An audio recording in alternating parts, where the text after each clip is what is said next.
Hello students, my name is Vicky Gupta. पिछले video में हमने डिस्कस किया था क्वाड्रेटिक फार्मूला के रूट्स कैसे निकाल सकते हैं। इस वीडियो में हम डिस्कस करेंगे कि नेचर ऑफ रूट्स क्या होते हैं। तो चलिए शुरू करते हैं। आज का टॉपिक है quadratic equation, nature of roots. Students, हमने पिछले वीडियो में डिस्कस किया था quadratic equation like ax square plus bx plus c is equal to 0 where a is not equal to 0, that is x is equal to minus b plus minus square root of b square minus 4ac upon 2a। ये हम discuss कर चुके हैं। अब इस quadratic formula को ध्यान से देखिए। इस क्वाड्रेटिक फार्मूला में बी स्क्वायर माइनस 4ac बहुत ही महत्वपूर्ण है और ये डिटरमाइन करेगा कि उस क्वाड्रेटिक इक्वेशन के रूट्स कैसे होंगे। अब वो कैसे डिटरमाइन करेगा, चलिए वो डिस्कस कर लेते हैं। Students, B square minus 4ac की 3 पॉसिबिलिटीज हो सकती है। Now there can be only 3 possibilities. या तो बी स्क्वायर माइनस 4ac 0 से बड़ा होगा, या तो बी स्क्वायर माइनस 4ac 0 के बराबर होगा, या तो बी स्क्वायर माइनस 4ac 0 से छोटा होगा। यही इसकी 3 प्रॉपर्टीज होगी। और दूसरे शब्दों में कहें तो B square minus 4ac positive होगा, 0 होगा, या तो निगेटिव होगा। अब चलिए वन बाय वन इसको डिस्कस कर लेते हैं।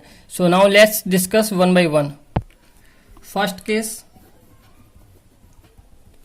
B square minus 4ac is greater than 0। अब इस इक्वेशन में बी स्क्वायर माइनस 4ac 0 से बड़ा है, और अगर ये 0 से बड़ा है तो इसकी स्क्वायर रूट वैल्यू आएगी x is equal to minus b plus square root of b square minus 4ac upon 2a and x is equal to minus b minus square root of b square minus 4ac upon 2a।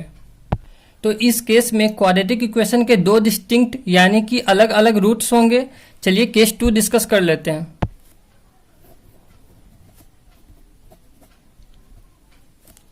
B square minus 4ac is equal to 0। और अब अगर ये B square minus 4ac की value 0 के बराबर होगा तो x is equal to minus b plus b square minus 4ac की value 0 upon 2a and x is equal to minus b square minus 4ac की वैल्यू 0 अपॉन 2a। तो इसे अगर हम सिंप्लीफाई कर लेंगे तो minus b upon 2a and minus b upon 2a। तो दोनों केस में x की जो वैल्यू आ गई वो माइनस बी अपॉन 2a के इक्वल। यानी सेकेंड केस में इस क्वाड्रेटिक इक्वेशन के 2 इक्वल वैल्यूज होंगे। x is equal to minus b upon 2a and x is equal to minus b upon 2a।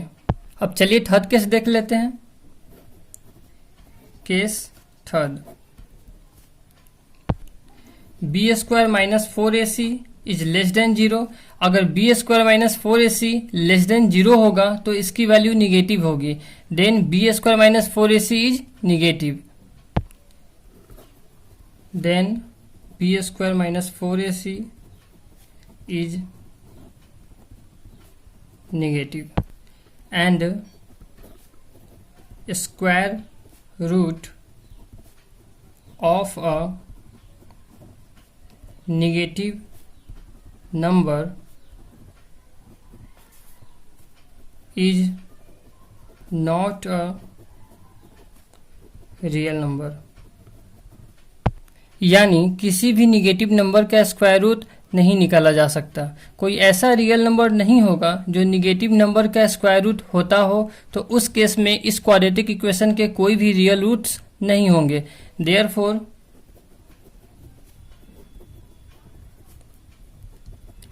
In this case are no real roots for the given quadratic equations। तो जैसा कि हम देख सकते हैं कि B square minus 4ac बहुत ही महत्वपूर्ण है। इससे हम नेचर ऑफ रूट्स डिटरमाइन कर सकते हैं। इसलिए बी स्क्वायर माइनस 4ac को डिस्क्रिमिनेंट भी कहते हैं। यानी निर्धारक बी स्क्वायर माइनस 4ac ये निर्धारित करता है कि क्वाड्रेटिक इक्वेशन के रूट्स कैसे होंगे। Thank you.